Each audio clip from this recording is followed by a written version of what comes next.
साखर 70 रुपयांवर गेली.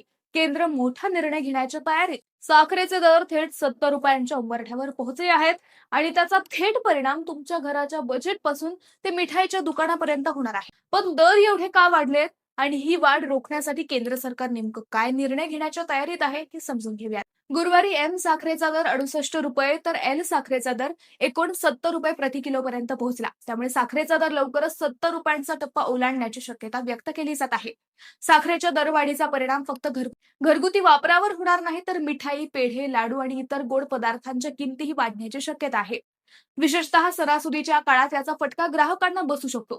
ही संभाव्य टंचाई आणि दरवाढ रोखण्यासाठी केंद्र सरकारने तब्बल 10 लाख टन कच्ची साखर आयात करण्यास परवानगी दिली आहे. यंदा देशात साखरेचे उत्पादन 276 लाख टनापर्यंत पोहोचलं आहे. मात्र देशाची वार्षिक गरजच जवळपास 280 लाख टन आहे.